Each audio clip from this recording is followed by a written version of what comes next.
Europe finally got their first major event of Reg H with Dortmund, and Annihilape rose to the top to join its brother-in-arms, Maushold, as a regional champion. But how did Davide manage to take Annihilape across the finish line and come out on top against the other 700 players present at Dortmund? In order to answer that, we're going to need to take a more comprehensive look at Dortmund's successful teams, the meta they established, and how top performers gave themselves an advantage over the meta with team-building choices. First, let's start with the core carrying 7 top cut finishes, which I'm going to refer to as Casino-Pult.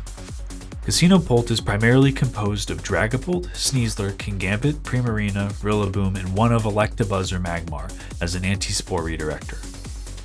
However, there is a notable exception that I would still like to group into this category, Joanne Garcia's solo Dozo version, but we will talk more about that particular version later on in the video. First thing to note about Casino-Pult is the natural speed of the team. Dragapult and Sneasler are the 2 fastest relevant attackers in the current format. This team aims to use their natural speed to create advantageous board states where they can attack and KO the opponent before they move, or lay down massive damage to allow for their partners to clean up later. In addition to this, the team also utilizes Gambit with a redirection partner for creating a setup sweeper that can deal massive damage with priority moves to practically all Pokemon. Gambit and Sneasler also carry great offensive synergy, covering for each other's hard-to-hit types, with Gambit being able to hit Ghost types and Sneasler punishing both Fairy and Dark types. Defensively, Pult can also serve as a switch-in for Gambit on Fighting-type moves, and vice versa, with Gambit taking Dark and Dragon-type moves well. The redirector slot can also provide additional value in different ways depending on which one is being used, with Buzz offering additional means to speed control through Electroweb and the ability to disrupt opponents' game plans through Taunt. While Magmar carries Overheat for powerful Fire-type damage into Pokemon like Gholdengo, Amoonguss, Rillaboom, and Gambit, and uses Will-O-Wisp to shut down physical attackers. The last 2 Pokemon on the team, Rillaboom and Primarina, are present to help fix specific matchups like Psyspam and Dondozo with Grassy Surge and Haze, while still providing synergistic value to the core as a whole through offensive and defensive typing. Additionally, Primarina offers strong special attacking damage, and Rillaboom gives the team another fake-out user to better support the team's offensive threats like Gambit and Pult. Overall, this team carries an amazing kit with reasonable winning chances into nearly any matchup as long as the pilot can find the right way to maneuver their pieces, and the plethora of its appearances in Top Cut stands as a testament to its strength. Next up is P2 Incineroar. While this composition normally includes Ursaluna, I think it would be best to also include Maddie Morgan's team in this category, given its similarities, but we can explain his deviations later on. This core typically consists of Porygon2, Incineroar, Amoonguss, Ursaluna, Gholdengo, and a tech piece Pokemon that carries a fighting move or is just a fighting type. This core leverages the bulk of its pieces like Amoonguss, Incin, and P2 to beat its opponents down throughout multiple trick rooms while aiming for the perfect time to strike with its powerhouse, Ursaluna. While the core generally shares a fighting weakness between its most popular pieces, the raw damage output plus the survivability of the core plus Amoonguss' ability to redirect or sleep opposing threats gives the team a strong backbone that feels impossible to break through in the right circumstances. But in the instances where opponents do have good answers for the standard strategy, Gholdengo serves as a fighting type wall as well as an additional spore immunity, giving the team another sweeper option that pairs quite well with Incin and Amoonguss. Final slot of this team is a tech piece that helps fix certain matchups. For example, Flamigo can help shut down opposing Gholdengos, Incineroars, and Gambits who pose threats to both of the team's main sweepers.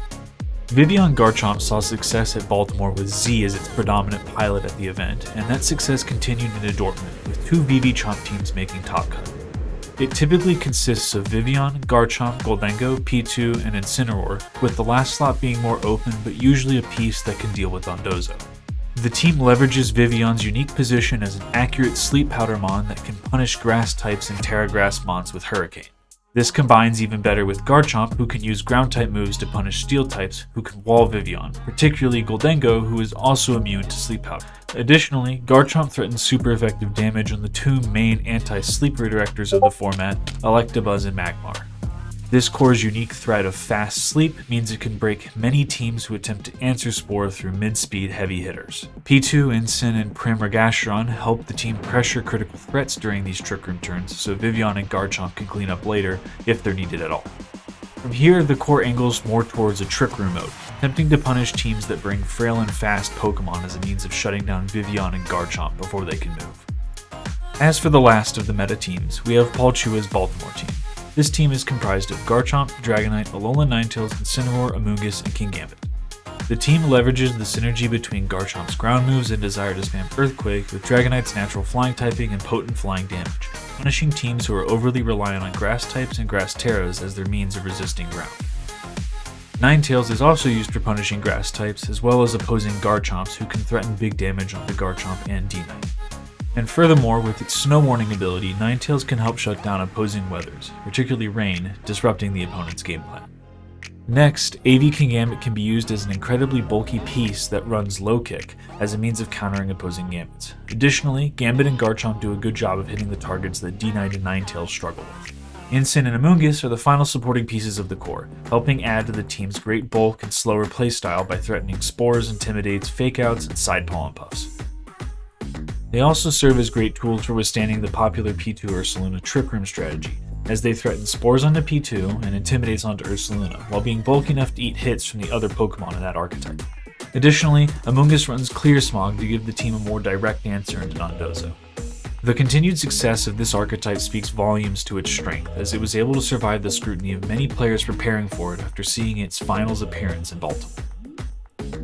Now that we've had a solid look at the meta of Dortmund, let's talk about some of the tech choices players made to give them an edge over that meta. First up, let's talk about Coaching Sneasler, which was used by several players in different archetypes, but all for similar reasons. Many of the popular physical attackers in this format carry Defiant, Clear Body, or a Clear Amulet to dissuade the use of Intimidate, and this was more true at Dortmund than it was at Baltimore. So these players turned towards coaching as a means of giving their Pokemon defensive boosts in order to mitigate some of the physical damage coming their way. Sneasler was the most prominent candidate for this because of its incredible speed stat, which allows Sneasler to often give out coaching boosts before the opponent gets to attack. This was one of the key shifts that Matty made on his team that helped provide P2 with even more bulk, while also giving P2 a way to take advantage of its attack download boost if it ever gets it. And with this change, alongside his addition of Garchomp over Ursaluna, the team is better able to exist outside of the Trick Room mode, making the team more flexible in how it can approach matchups. Joanne Garcia also provided the additional tech piece of Unaware Dondozo to be the perfect recipient of the coaching boosts, ignoring any kind of slow setup from the opponent in the process, and running the move Fissure to serve as a counter to opposing Dozo-Giri teams since he now lacked Haze without Primarina. In that same vein of thinking, we also saw players utilizing Annihilate with Bulk Up as a means of dealing with physical attackers. I won't rehash over the benefits of Bulk Up as they mirror coaching, but it is worth noting that Annihilate's Ghost Fighting typing makes it an excellent wall against Sneasler, while also being a potent offensive attacker against Pokemon like Gholdengo, Kingambit, Dragapult, Archaludon, Incineroar, and P2, all of which were highly prevalent mons in Dortmund's metagame. Finally, we have Indeedee Male, who is normally stuck on the sidelines watching its female counterpart steal everyone's attention with Follow Me. But through Indeedee Male's use of Imprison alongside its higher special attack stat, players used it to index against the common TR teams of Reg H, taking away P2's access to Trick Room and Terra Blast while also removing Expanding Force from Psyspam teams. This lets the rest of Indeedee's Male team index on the extra pre-Trick Room turns that Imprison provides. First, let's start with Jack Clark's team. At first glance, this team seems to be completely out of place with the meta, but its creative usage of less popular Pokemon makes it an incredibly meta-aware team that angles itself quite well into the popular choices at Dortmund. Jack's team is composed of Iron Defense Soundproof Kommo-o, Psychic Seed Drifloon, AV Hydreigon, Specs Toxtricity, Life Orb Volcarona, and Indeedee Male. The first major piece to note here is the Iron Defense Body Press Kommo-o. By boosting its own defense for both offensive and defensive purposes, it's an incredibly well-placed mon for walling out physically based teams like Casino-Pult. And its partners, Toxtricity, Volcarona, and Indeedee Male, threaten Amoonguss and Primarina, which are the primary threats to shutting down Kommo-o with Haze or Spore and Clear Smog. Soundproof also additionally lets Kommo-o sit beside Toxtricity safely as it spams Overdrive or Moonburst, removing the downsides of those moves and further enabling Toxtricity to spam the sweeping spread moves it wants to. Volcarona also helps angle the team well against another big meta threat, Gholdengo. By leveraging the extra damage boost from Life Orb, Jack's Volcarona can both threaten to knock out Gholdengo with a Heat Wave and ensure that it always moves before it with speed investment. Additionally, Volt carries Terra Fairy Terra Blast if it wants to remove any dragon types that are trying to wall it, such as Dragonite, Dragapult, Garchomp, and Salamence. Jack also used an unconventional Tailwind Setter and Drifloon. Unburdened Drifloon can hit extremely high speeds, giving the team a pseudo-prankster Tailwind, while also opening up unique move combinations like Strength Sap and Will-O-Wisp. And that combo allows for Drifloon to serve as a Dozo counter, being able to burn on Dozo and repeatedly reduce its attack stat, essentially nullifying it and forcing the Dozo player into a passive board state where they are at the mercy of Drifloon and its partners. This could also be applied to any physical attacker aside from something like a Terrifier or Kingambit, meaning Clark doesn't have to be dependent on Kommo-o as his answer for physical threats. Many other internal synergies also exist within the Terra-type choices and individual Mon selections on this team, and I fully expect at least some of these concepts to get expanded upon further or even just directly borrowed for future events. Next, we can continue our list with the other Indeedee male team present in Top Cut. Galmar brought a fast Psy Spam team to Dortmund composed of Delphox, Whimsicott, Mousehold, Indeedee male, Basculegion, and Sneasler. I wanted to highlight this team because of its usage of Delphox and other fast Pokemon utilizing their speed to crush opponents with hyper-offensive strategies that players aren't prepared for.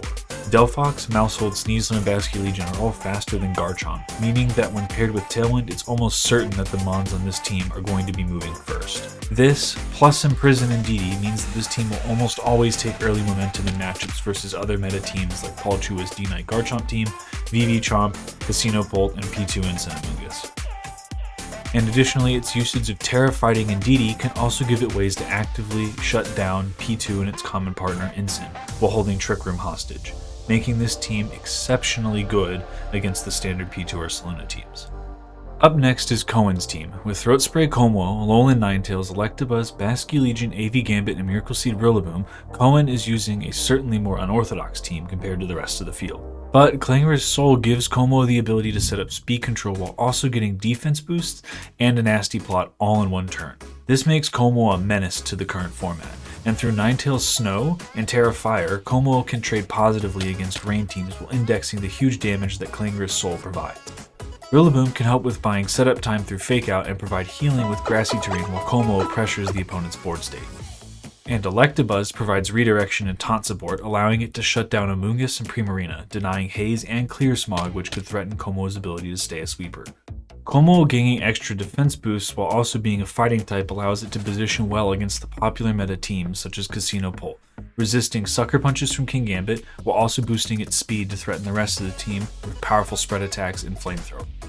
And additionally, Rillaboom with Miracle Seed can also provide that slight bit of extra damage to disrupt calcs on Mons like Basculegion, which can try to threaten Kommo-o before it gets set up, or Dondozo, which can ignore the boost that Kommo-o is trying to utilize. Finally, we get to discuss Davide's regional winning team. Davide's team consists of Sunny Day Whimsicott, Annihilate, Garchomp, Clefable, Specs Hydreigon, and Goldengo.